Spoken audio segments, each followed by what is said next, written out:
L'UFC, c'est l'objectif d'une carrière, la consécration pour un combattant. Mais dans la plus prestigieuse organisation du monde, les places sont chères. Un jour dans la lumière, l'autre dans l'obscurité. Une soirée au paradis et celle d'après en enfer. En une fraction de seconde, tout peut s'écrouler. Une carrière à l'UFC ne tient qu'à un fil. À tout juste 25 ans, Fares Ziam peut en témoigner. Le rêve, il l'a vécu. La joie, il l'a connue. Et la déception, il y a été confronté.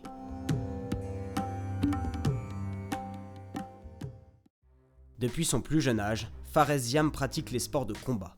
Full contact, judo, jiu-jitsu brésilien ou encore kickboxing, un véritable passionné. Lorsque le franco-algérien découvre le MMA, ses capacités impressionnent. Rapide, endurant, déterminé, Fares a tout pour devenir un grand de ce sport. Avec un bilan de 10 victoires pour 2 défaites sur le circuit professionnel, le nom de Fares Ziam résonne de plus en plus dans l'univers du MMA.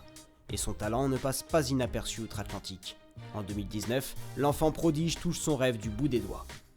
J'avais 22 ans, je venais de combattre à l'European Beatdown, je venais de prendre la ceinture dans les moins de 70 kg. Et au mois d'août, je signe à l'UFC. C'était un rêve devenu réalité et j'étais hyper heureux, avec un peu de pression quand même. Fares est entré dans la cour des grands. La planète entière a désormais les yeux rivés sur la pépite française. Dès que j'ai vu la cage, j'étais en mode ça y est, c'est là que ça va se passer, c'est mon avenir, c'est ici, c'est mon rêve et il faut y aller maintenant. J'ai perdu mon premier combat à UFC, après j'ai fait 2 victoires d'affilée et normalement en 3e combat on doit négocier un nouveau contrat. Ça n'a pas été le cas, ça s'est pas fait comme ça, ils ont voulu attendre le dernier combat. Et pour ce dernier combat, Fares décide de tout changer. Il quitte la Bulgarian Top Team et prend la direction de la Floride au Kill Cliff Fight Club.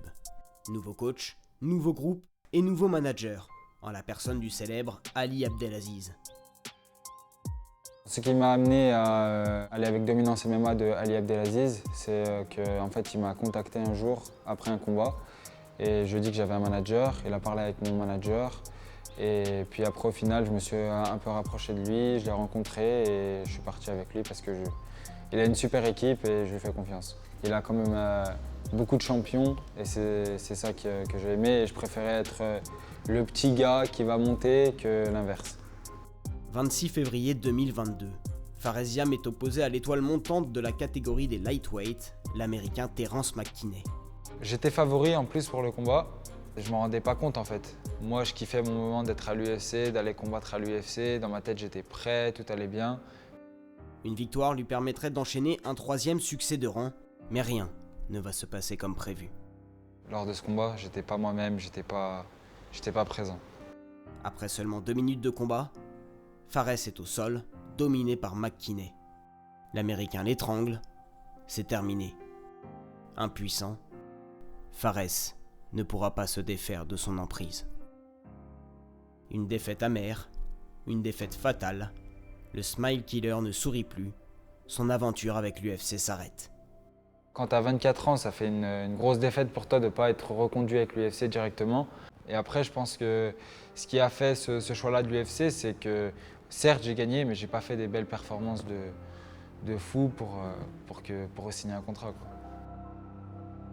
Alors qu'à sa place, beaucoup de personnes auraient baissé les bras, Fares n'a jamais envisagé d'abandonner et s'est même nourri de cette défaite pour revenir plus fort. Je ne me suis pas laissé abattre. En fait, je dois être plus méchant, plus concentré, plus agressif lors de mes combats. Parce que l'UFC a laissé un message à Ali Abdelaziz. Ils lui ont dit qu'ils souhaitaient que je reste actif pour l'avenir. Donc forcément, c'est qu'ils allaient garder un œil sur moi. Et voilà, moi je me projetais comme ça, revenir pour tout casser.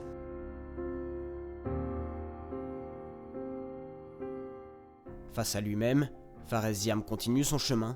C'est alors que va se produire un coup du destin.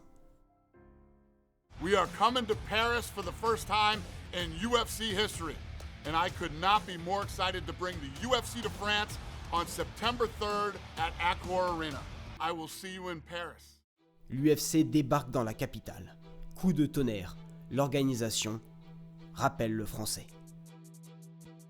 C'était une surprise pour les gens que je re-signe avec l'UFC et je le savais depuis le mois de mai. Ali Abdelaziz m'a contacté et m'a dit que l'UFC allait me donner un nouveau contrat. Donc j'étais hyper heureux, mais c'était dur de garder le secret, mais je l'ai gardé. Voilà, je voulais que limite les gens se disent « Ah mais il boxe pas à Paris en fait ». Et après, dès que j'arrive le jour J, ils voient que je boxe à Paris, que je casse tout. Je privilégie l'action à la parole. Tapis dans l'ombre, Fares Ziam est prêt à prendre sa revanche et prouver à l'UFC qu'il a les épaules, le charisme et les capacités pour être un grand de cette ligue. Opposé au Polonais Michal Figlak, le Smile Killer a hâte de rentrer à nouveau dans la cage.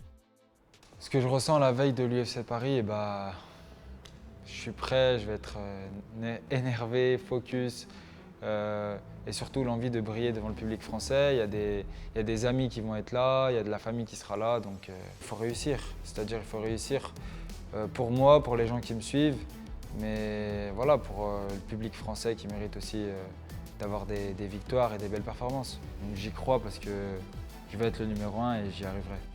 Le 3 septembre à Paris, Fares Ziam va tenter d'écrire une nouvelle page de son histoire.